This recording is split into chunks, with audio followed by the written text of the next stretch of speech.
Amanda's hands shook as she eased the hidden nanny cam's footage onto her phone. Her heart pounded so hard it echoed in her ears. She'd come home late from work again, to an impeccably clean house, and a husband who seemed distant, tired. Something about Sam had changed since Xavier was born, and it wasn't good. Finally she'd snapped. She needed answers, and she needed them now. That morning she arrived at the station with shaking fingers, downloaded video, and a jolt of anticipation. She tapped play, heart in her throat. She watched Sam walk into the living room. Xavier was curled on the floor with blocks, giggling softly. Amanda leaned forward. Sam knelt beside him and smiled. He laughed as Xavier dropped a block. Immediately, Sam scooped him up, comforted him, calmed him. Amanda's chest tightened, confusion rising.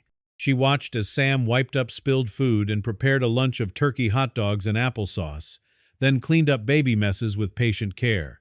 He shifted from cleaning to playtime with instruments, a tiny drum set, and Xavier's laughter filled the room.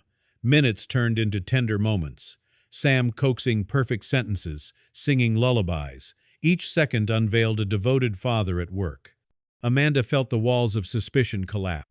Her eyes welled as memories came flooding back. The night she'd stormed out furious with exhaustion, blaming Sam for letting Xavier cry herself to sleep. The guilt she carried each time she'd thought he was inadequate. She bit back tears and watched Sam's final act, the two of them tidying up, wiping tables until the living room sparkled, ready for her return. Amanda's mouth curved into a smile, and then bloomed into full, relieved laughter. She played the video again, slower this time. There was Sam, hunched over in exhaustion, messy hair, unshaved, but utterly focused and loving. She exhaled a breath she didn't know she'd held. Relief, awe, pride. She thought she'd captured betrayal. Instead, she'd found unsung heroism. Amanda's tear-streaked grin turned to resolve. She stood up and started typing furiously. Almost didn't record this, then changed her mind. This was too pure, too precious. She posted the video under a title anyone would click. Mom finds out what Dad does at home when she's not there. Then she sat back, trembling, heart racing again, this time with hope.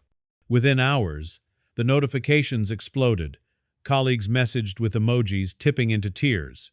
Friends texted calling Sam Super Dad. On Facebook and Twitter, viewers shared their surprisome, admitting they'd suspected a nightmare, but finding a fairy tale instead. A journalist from a top parenting blog reached out asking to feature Sam and Xavier in a fatherhood spotlight. That evening, Amanda pulled Sam aside when he returned. His face was where he'd been caught by the hidden cam, but when she gently took his hand and said, "I saw," tears spilled from her. He looked panicked. "I was worried I wasn't enough," he confessed. She shook her head. The camera had captured the opposite. Devotion, patience, unconditional love. They embraced, tears mingling. Sam whispered, "Thank you for trusting me, even when you didn't." She pressed a soft kiss to his temple. "Thank you for being him, for being our family." They both cried. The next morning, Amanda watched Sam leave with Xavier to daycare, hand in hand, smiles bright in the sunrise. The house was a little messier but felt warm. She slid her phone into her pocket, ready to face the day knowing that she was married to a father who deserved far more credit than she'd given him.